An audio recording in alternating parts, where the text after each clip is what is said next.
Sebelum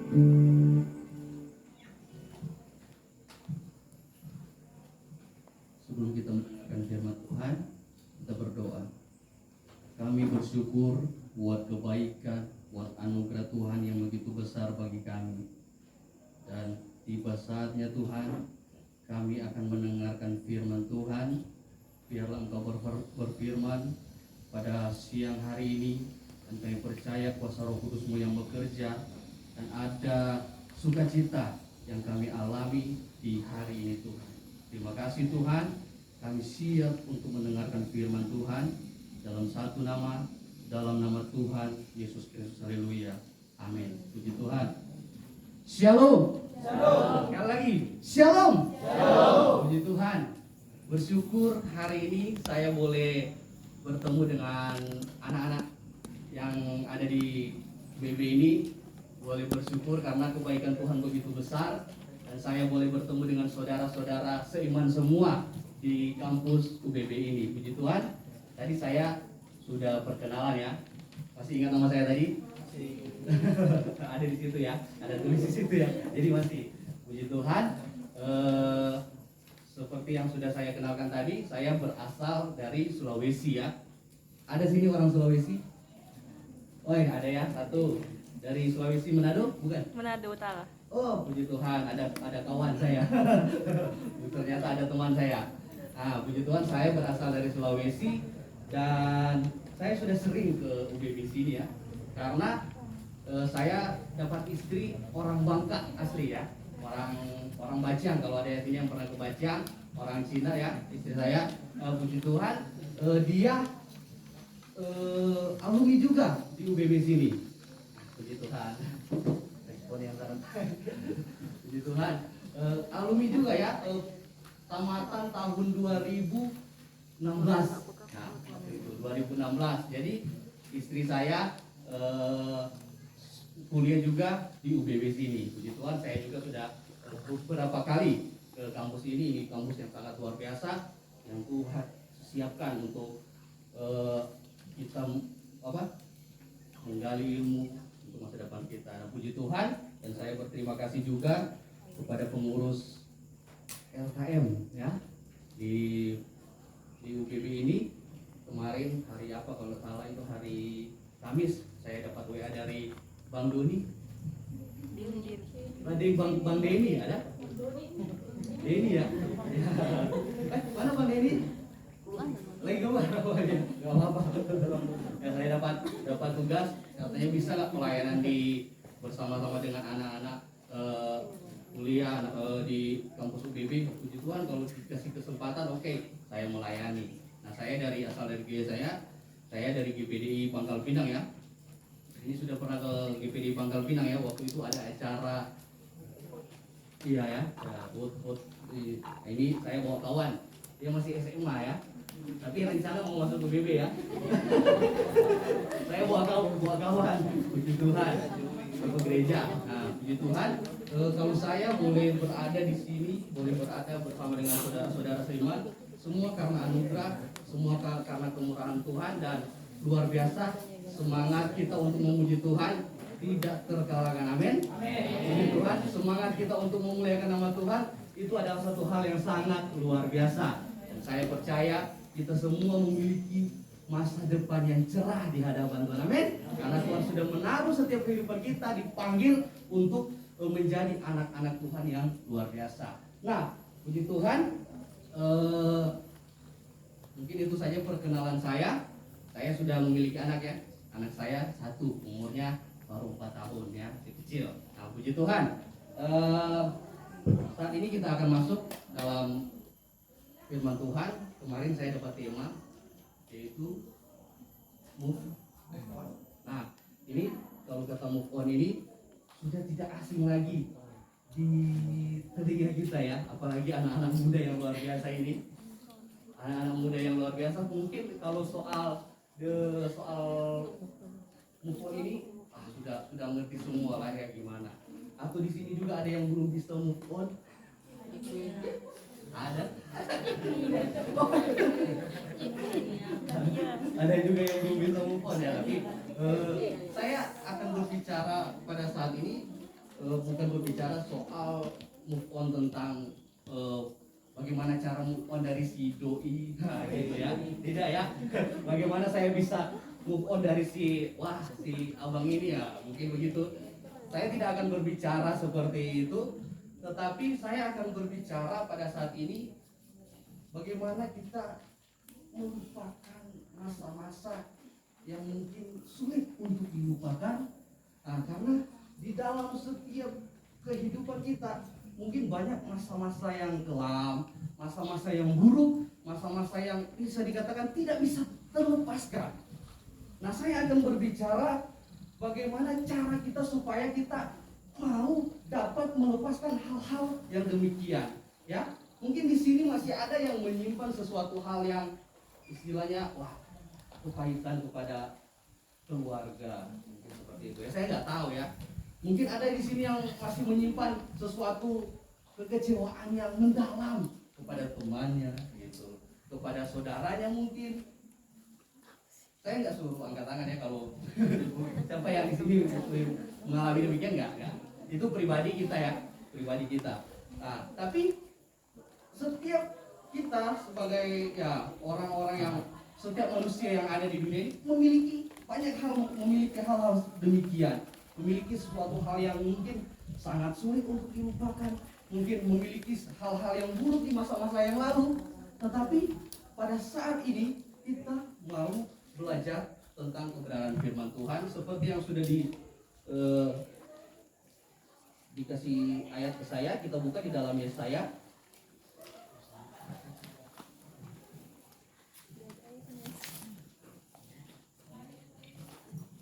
Yesaya yang ke-43. Nah, kita akan baca di ayatnya yang ke-18 ya. Kita baca bersama-sama ya. Sudah dapat, katakan amin. Amin. Yesaya 43 ayat 18, kita baca dalam hitungan yang ketiga. 2, 3. Firman-Nya, janganlah ingat-ingat hal-hal yang dahulu, dan janganlah perhatikan hal-hal yang dari zaman purbakala. Wow, ini satu ayat yang cocok dengan tema kita pada saat siang hari ini, yaitu move on. Sangat luar biasa.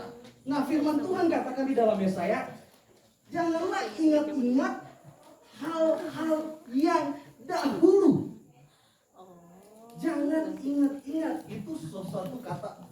Jangan berarti memang diharuskan, artinya kita harus melupakan benar-benar ya. Nah, saya akan berbicara dari Yesaya ini ya. Yesaya di dalam kitab Yesaya ini kalau kita perhatikan, kenapa ditulis Yesaya menuliskan demikian, janganlah ingat-ingat akan hal yang dahulu. Karena apa? Bangsa Israel adalah bangsa yang mengalami pembuangan pada masa itu, atau bisa dikatakan pengasingan. Di sini sudah pernah ada yang pengasingan yang ada di Mentok. Pengasingannya sudah pernah ya.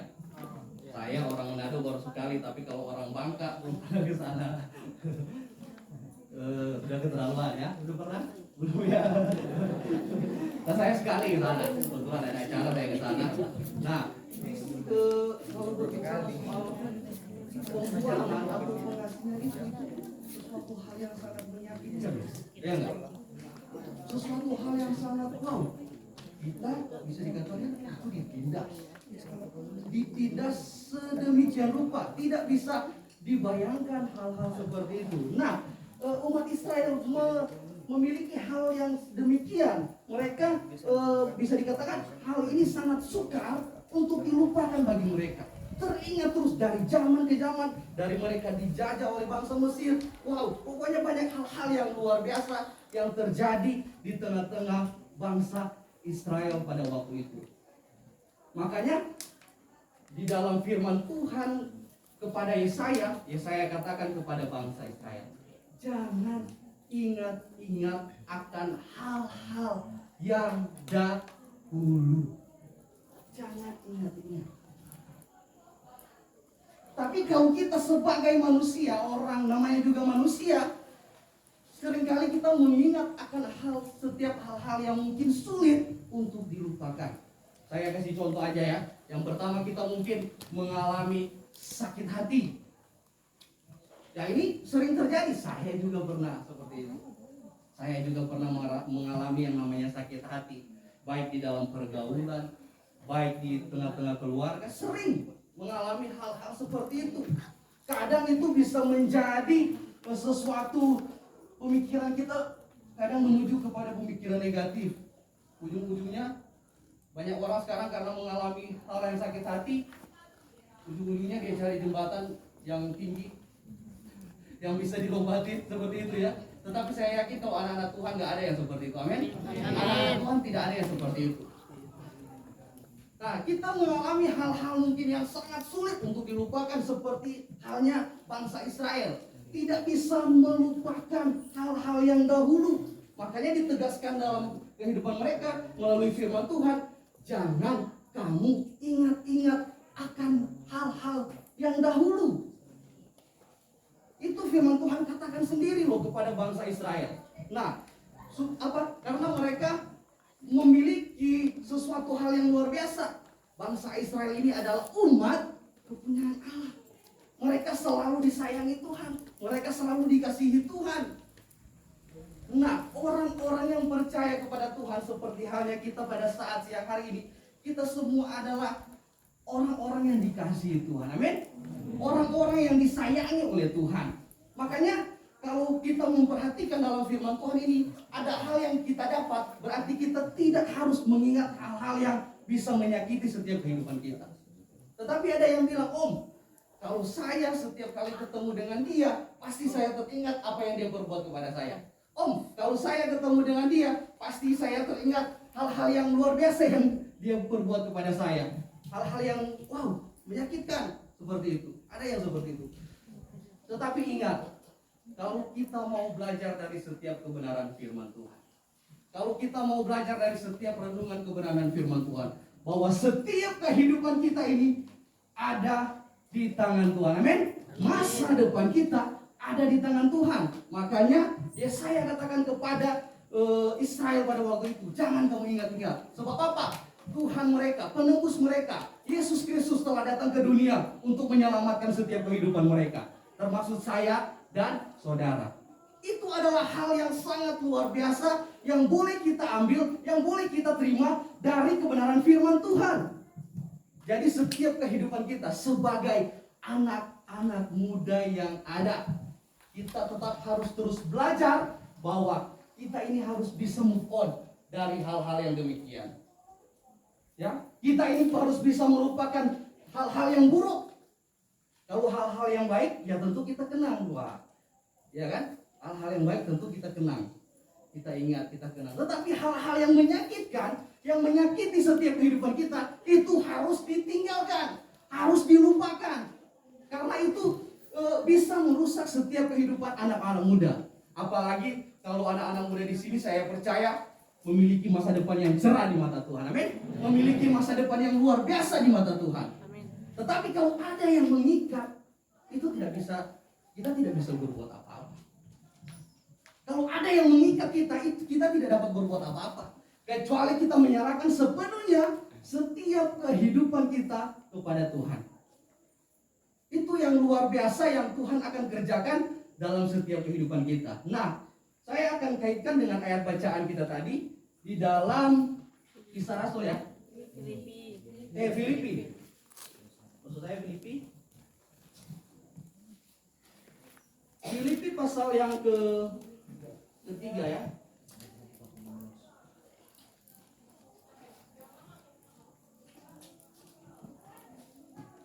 Saya tidak perlu baca lagi ya dari awalnya karena terlalu panjang. Nah, tetapi kita akan ambil contoh di sini tentang Rasul Paulus. Kalau mau berbicara tentang Rasul Paulus ini dari latar belakangnya, Rasul Paulus ini seorang yang sangat, bisa dikatakan seorang yang sangat kejam, seorang yang sangat tidak punya hati pada waktu itu. Kalau kita bisa perhatikan di ayat demi ayat yang kita sudah baca ya, Nah, karena di sini dikatakan di dalam ayat yang ke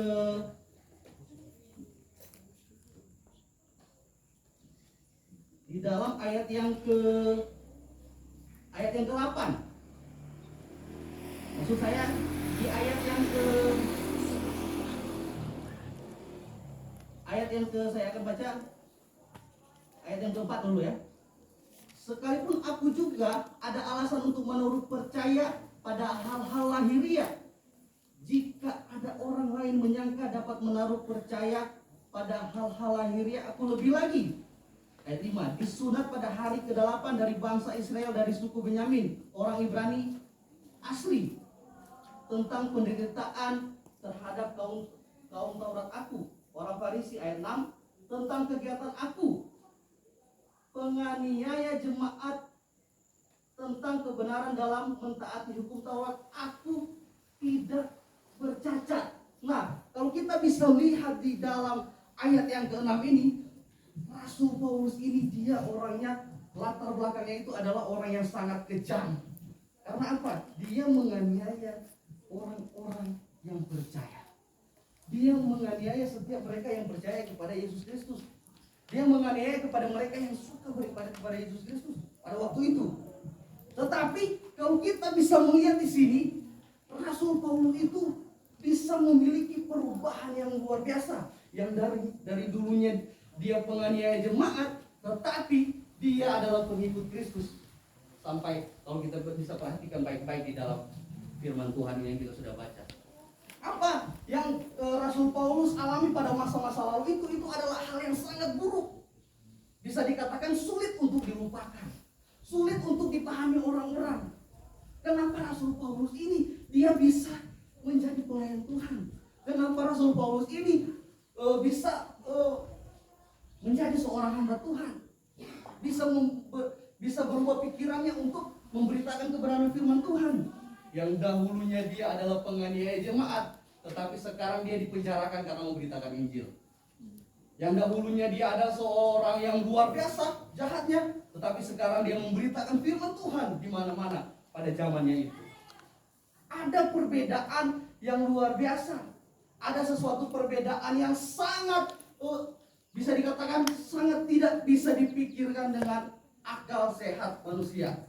Sangat sulit. Tetapi ada kunci-kuncinya. Kenapa Rasul Paulus itu dia bisa percaya kepada Yesus? Dia bisa melupakan masa lalunya. Dia bisa memberitakan firman Tuhan.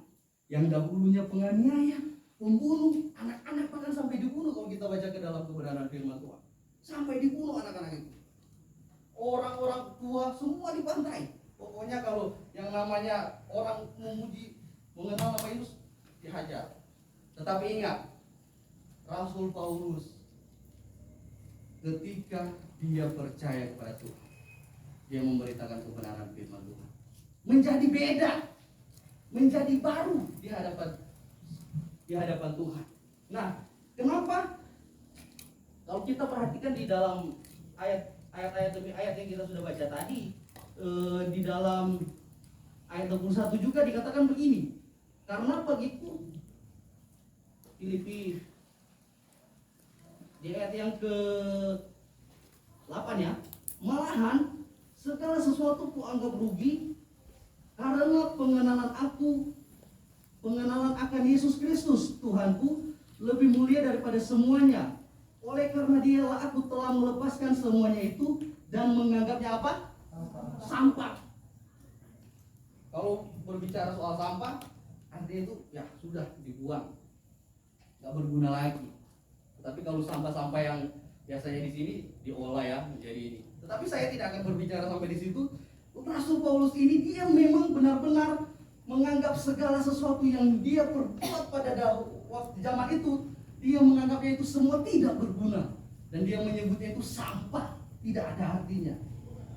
Artinya masa-masa yang Rasul Paulus lewati, masa-masa yang kelam, masa-masa yang sulit dia lewati pada saat itu, mungkin dia dulu bangga dia sebagai orang yang luar biasa, seorang yang luar biasa. Wah, saya bisa begini, bisa saya hajar semua orang-orang, bisa saya bantai semua pengikut. Tetapi dengan sebaliknya, ketika dia sudah mengerti tentang kebenaran firman Tuhan, dia menjadi berubah dan dia memberitakan kebenaran firman Tuhan. Nah, saya mau beberapa poin yang saya akan sampaikan di sini. Mengapa Rasul Paulus itu bisa mengalami perubahan yang luar biasa demikian? Mengapa Rasul Paulus itu bisa mengalami perubahan yang sedemikian? Wah, pada waktu dia seorang penganiaya, sekarang dia malah menjadi pengikut Yesus. Kenapa? Saya kasih poin yang pertama, yaitu Paulus mengenal atau bertemu dengan Yesus secara pribadi. Amin. Paulus mengenal dan bahkan bertemu dengan Yesus secara pribadi. Coba kita baca ayatnya. Di dalam Kisah Rasul yang ke-22. Saya baca ya. Firman Tuhan katakan begini. Kisah Rasul pasal yang ke-22 ayat yang ke-6. Tetapi dalam perjalananku ke sana, ketika aku sudah dekat Damsyik, yaitu waktu tengah hari, tiba-tiba memancarlah cahaya yang menyilaukan dari langit mengelilingi aku. Maka rebalah aku ke tanah. Aku mendengar suatu suara yang berkata kepadaku, Saulus, Saulus, mengapakah engkau menganiaya aku? Ayat 8, jawab aku, siapakah engkau Tuhan? Katanya, akulah Yesus orang Nazaret yang kau aniaya itu. Nah, pada waktu itu kalau kita bisa membaca ceritanya dari awal itu, perjalanan Rasul Paulus rencananya akan ke Damsyik untuk seperti biasa menganiaya jemaat. Tetapi pada waktu itu dia secara pribadi bertemu dengan Yesus pada waktu itu. Secara pribadi bertemu dengan Yesus pada waktu itu. Dia secara tidak sengaja, dia tidak pikirkan kalau akan terjadi hal demikian. Tetapi apa? Tuhan mengetahui setiap kehidupan kita. Rasul Paulus pun demikian. Tuhan mengetahui setiap keberadaan kita. Dia mengetahui setiap apa yang akan kita alami setelah kita akan keluar dari sini. Setelah kita akan pulang dari sini. Tuhan mengetahui. Makanya kalau kita baca di dalam pasal ini, perjumpaannya dengan Yesus itu tidak disengaja, tidak direncanakan. Tetapi Yesus langsung menampakkan diri kepada Paulus pada waktu itu. Bertemu secara tidak langsung. Sampai mata Paulus menjadi apa? Tidak bisa melihat, menjadi buta selama beberapa hari. Ketika itulah satu momen di mana Rasul Paulus boleh mengenal Tuhan secara pribadi. Amin. Itulah momen di mana Rasul Paulus dapat mengenal Tuhan secara pribadi. Dari situ Rasul Paulus bisa berubah setiap kehidupannya. Yang darinya dahulu orang yang sangat galak, orang yang sangat ganas, orang yang sangat jahat, berubah. Karena apa? Pengenalan dia dengan Yesus. Bertemu secara pribadi. Itu sangat luar biasa. Di sini pernah ya dengar cerita sekolah minggu tentang Sakeus? Pernah ya? Pasti pernah. Ini tamatan sekolah minggu semua sebelum UPB pasti udah tamatan sekolah minggu ya. Gitu ya kebanyakan ya. Nah, Sakeus kita bisa melihat pribadinya, dia adalah orang yang sangat pendek ya. Berarti ya, seorang yang sangat pendek. Waktu itu ketika ingin bertemu dengan Yesus dikerumuni banyak orang ya, kira-kira orang yang seperti inilah. Dia bingung, dia orang yang sangat pendek tapi mau lihat Tuhan Yesus, wah tinggi-tinggi yang lain kan dia nggak bisa. Dia pakai akal. Dia panjat apa? Pohon. Dia panjat pohon. Dia ingin karena apa? Kerinduannya ingin bertemu dengan Yesus. Kerinduannya ingin bersama melihat Yesus. Dia panjat pohon. Nah, pas Sakeus panjat pohon, dia melihat Yesus melihat Sakeus. Sakeus, turunlah. Hari ini aku akan menumpang di rumahmu. Tapi sebenarnya Tuhan Yesus sudah tahu kalau itu akan terjadi pada waktu itu. Aku akan menumpang di rumahmu. Aku akan menumpang di rumahmu. Wah, dengan senang hati Sakyus menerimanya. Wah, Tuhan Yesus mau menumpang di rumahku. Tetapi pada waktu itu Sakyus ini adalah orang yang sangat berdosa. Berdosa dia. Dia suka menagih-nagih. Dia pekerjaannya pemungut cukai. Wah, pekerjaannya seperti itu. Artinya orang banyak yang tidak senang dengan hal-hal seperti itu pada zaman itu. Merampas hak-hak orang, merampas semua. Tetapi apa? Yesus mau menumpang di rumah Sakyus. Banyak orang yang berkata, kenapa engkau mau menumpang di rumah orang berdosa? Kami ini yang sering beribadah. Tetapi Yesus tidak. Saya mau menumpang di rumah Sakyus. Nah, ketika Yesus menumpang di rumah Sakyus, kita bisa lihat kalau kita baca di dalam Matius, Lukas itu ada.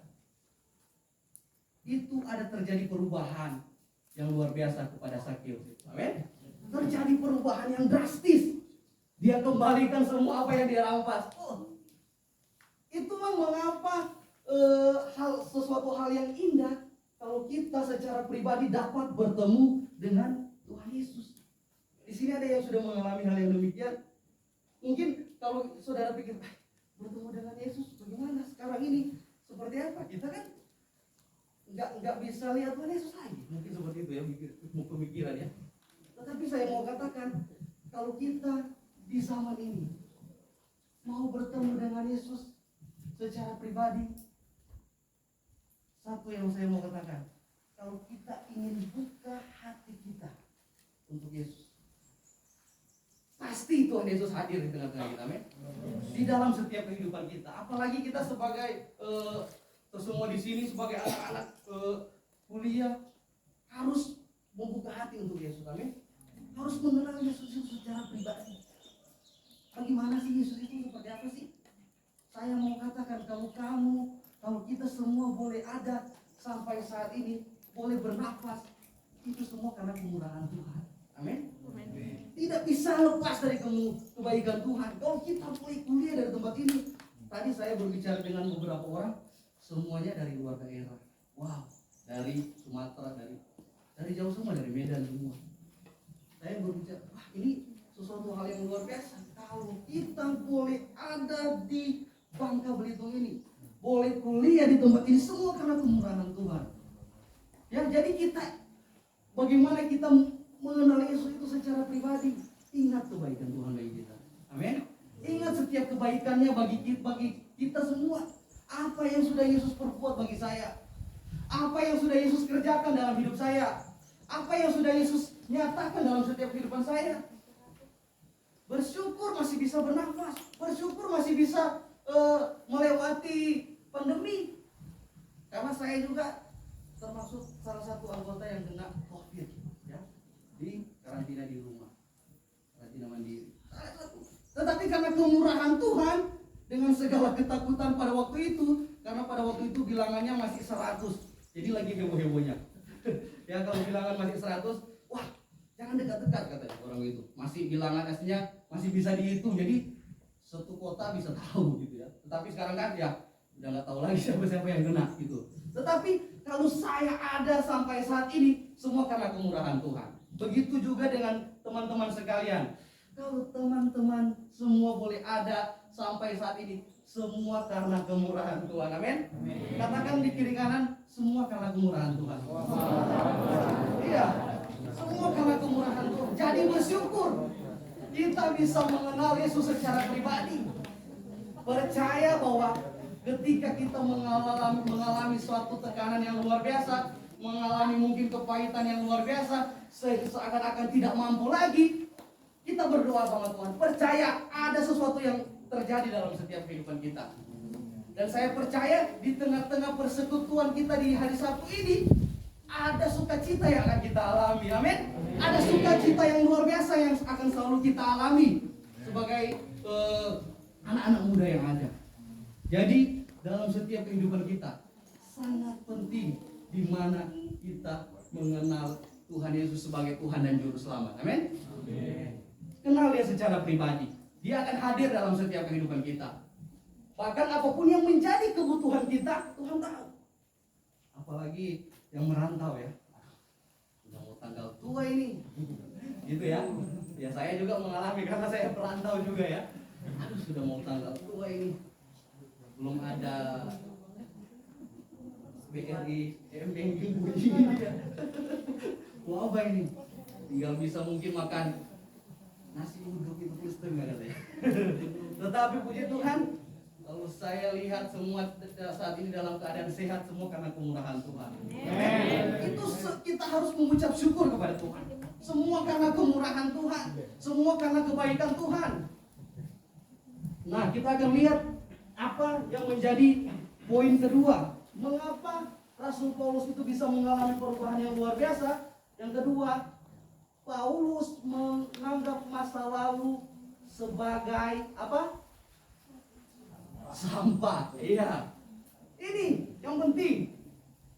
Yang pertama, bagaimana kita bisa melupakan masa-masa yang sulit. Hadirkan Yesus dalam setiap kehidupan kita. Hadirkan Yesus. Yang kedua, bagaimana Rasul Paulus melupakan hal-hal yang dulu, yaitu dia menganggapnya itu sebagai sampah. Ada yang bilang kalau soal di dalam pergaulan, buanglah mantan pada buang pada tong sampah. Ya janganlah. Kasihan. Mungkin ada sesuatu hal yang membuat kita, waduh, saya nggak fokus lagi kuliah ini. Gara-gara si doi nilai saya menurun. Gimana ini? Itu sesuatu hal gimana ya? Anak-anak muda yang ganteng-ganteng dan cantik ini, waduh. Kita sebagai anak-anak Tuhan apalagi. Kalau sudah lewat, ya sudahlah. Ya mungkin seperti itu ya. Karena ada beberapa anak-anak muda yang mungkin sulit melupakan, ya istilahnya mantannya. Di sini ada? Jangan. Gak ada ya? Ini semua bisa move on semua. Nah, tapi di dalam kehidupan kita mungkin di keluarga kita, tetangga kita mungkin yang istilahnya sampai saat ini saya belum bisa. Contoh ya, sampai saat ini saya belum bisa memaafkan kakak saya atau abang saya. Mungkin sampai saat ini saya belum bisa memaafkan orang tua saya karena perbuatannya. Mungkin ada hal-hal seperti itu, saya tidak tahu. Tetapi Tuhan tahu setiap kehidupan kita saat ini. Tuhan lebih paham hati kita saat ini. Makanya ada lagu katakan, sedalamnya hatiku kau pun tahu. Kau tahu semua lagunya. Sedalam hati kita itu Tuhan tahu, amin. Setiap apa yang menjadi masalah kita, setiap apa yang menjadi masa-masa sulit pada waktu itu, Tuhan tahu. Dan saya mau katakan, bagaimana supaya kita bisa terlepas dari masa lalu yang berat itu, masa lalu yang buruk itu. Anggap itu sebagai sampah. Buang aja. Kalau sudah sampah ya, selesai ya. Jangan buang sembarangan tapi ya. Jangan buang sembarangan. Buang pada tempatnya gitu. Ya, melupakan masa lalu yang sulit. Dan saya percaya kita bisa move on. Amin. Ada yang mengganjal sampai saat ini. Ini bukan karena kebetulan saya ada di. Ini karena rencana Tuhan, amin. Karena rencana Tuhan. Mungkin ada yang mengganjal sampai saat ini. Mungkin ada yang merasa berat untuk dilupakan. Mungkin ada, wah awas kamu. Mungkin ada yang sudah begitu. Pokoknya kalau saya sudah begini, sudah sukses, sudah begini, awas kamu. Gak akan sukses kalau gak ada pengampunan, saudara. Amin. Gak akan sukses. Tetapi kalau kita mau sukses masa depan cerah di hadapan Tuhan, kita harus percaya kepada Tuhan. Melupakan semuanya itu, menganggap sampah semuanya itu. Tidak ada gunanya, waduh. Segala sesuatu yang mungkin yang buruk kita alami, anggap itu sebagai sesuatu yang sudah lewat. Ya sudahlah, ya. Anggap seperti itu. Tetapi saya yakin dan percaya, ketika kita dekat dengan Tuhan, banyak perubahan-perubahan yang akan kita alami. Amin. Jangan jadikan ibadah ini sebagai hanya rutinitas saja. Jangan. Tetapi ini menjadi acuan kita ke depan supaya masa depan kita cerah di hadapan Tuhan. Ya karena mungkin ikut-ikut aja lah teman-teman. Tidak, jangan seperti itu. Tetapi ingat, saya yang sudah katakan tadi di poin pertama, kenal Yesus secara pribadi. Amin. Kenal Yesus secara pribadi loh. Mengenal Tuhan secara pribadi itu sangat penting. Karena apa? Kalau sudah kenal Yesus secara pribadi, otomatis segala semangat kita untuk menyembah Tuhan, memuji Tuhan seperti tadi, itu sudah mendarah daging dalam setiap kehidupan kita. Jadi rasa gelisah lagi kalau saya tidak ikut ibadah rutin Sabtu ini. Jadi saya rasa gelisah kalau saya tidak bergabung dengan LKM. Wah gitu. Saya merasa gelisah. Merasa seperti itu berarti teman-teman sudah mengenal Tuhan secara pribadi. Amin. Karena itu sangat penting. Kita akan berhasil sebagai mahasiswa Kristen. Kita akan berhasil kalau hidup masa depan kita taruh di dalam tangan Tuhan. Amin. Kita akan berhasil kalau masa depan kita taruh di dalam tangan Tuhan. Dan melupakan yang sudah-sudah. Yang sudah mau menyakiti hati, ya udah, lupakan saja. Anggap itu sebagai sampah yang harus dibuang. Katakan, buanglah segala kepahitanmu di tempat sampah. Itu. Dan percaya kepada Tuhan Yesus sebagai Tuhan dan Juru Selamat yang memberikan apa? Damai sejahtera bagi kita semua. Amin. Poin lagi. Nah,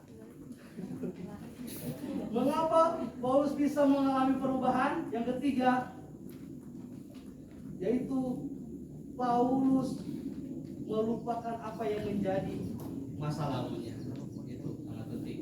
Kita sudah bahas tadi ya. Melupakan apa yang menjadi masa lalu. Ingat saudaraku, Yesus mati dalam setiap kehidupan kita menebus apa? Untuk menebus dosa kita supaya kita menjadi orang-orang yang berkenan di hadapan Tuhan. Sebenarnya kita ini yang seharusnya disalibkan, bukan Tuhan Yesus. Tetapi ingat, karena kasih Tuhan kepada kita semua, di dalam Yohanes 3 ayat 16. Karena apa? Karena begitu besar Kasih Allah akan dunia ini sehingga ia apa? Supaya setiap orang yang percaya tidak binasa, melainkan beroleh hidup yang kekal. Tuhan Yesus ketika dia mati di kayu salib, dia tidak mengingat kesalahan saya. Amin. Dia tidak mengingat kesalahan teman-teman. Tetapi yang dia nyatakan di tengah-tengah ketika Tuhan Yesus mati di kayu salib bahwa dia ingin supaya setiap orang yang percaya kepadanya tidak akan binasa. Amin. Supaya memiliki masa depan yang cerah, masa depan yang indah di mata Tuhan. Dan saya yakin dan percaya kita semua yang ada di sini memiliki masa depan yang indah di hadapan Tuhan. Karena apa? Kalau kita bisa melupakan masa-masa yang sulit itu, kalau kita bisa melupakan hal-hal yang sulit itu, ingat firman Tuhan katakan di dalam Yesaya tadi, jangan ingat-ingat yang sudah lewat, ya sudahlah, sudah terjadi sudahlah. Tetapi kita sebagai anak-anak Tuhan percaya kepada Tuhan bahwa di dalam setiap kehidupan kita semua pada saat hari ini ada di dalam perlindungannya Tuhan. Amin. Ada di dalam rencananya Tuhan. Ada lagu katakan begitu. Di matamu, di hatimu, di pikiran, di rencana. Lagu ada lagu seperti itu. Tak pernah ku sendiri. Kalau kita bisa baca di dalam Mazmur 139, di situ kemahatauan Allah. Tuhan tahu kalau kita mau berdiri, Tuhan tahu. Sebelum kita mengeluarkan perkataan, Tuhan tahu. Sebelum kita berjalan mungkin dari tempat kos ke kampus, Tuhan tahu. Sebelum mungkin dari kita Pangkal Pinang ke sini, Tuhan tahu setiap kehidupan kita. Tidak ada yang tersembunyi di hadapan Tuhan. Jadi kita sebagai anak-anak muda yang ada harus benar-benar memberikan hidup kita. Yang pertama harus mengenal Tuhan. Amin. Harus mengenal Tuhan Yesus sebagai Tuhan dan Juru Selamat kita. Dan supaya apa?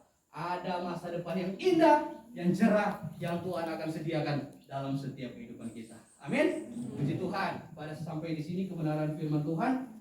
Saya boleh angkat pujian ya? Boleh ya? Boleh pemain musik atau lagu yang sebelum firman tadi. Boleh saya?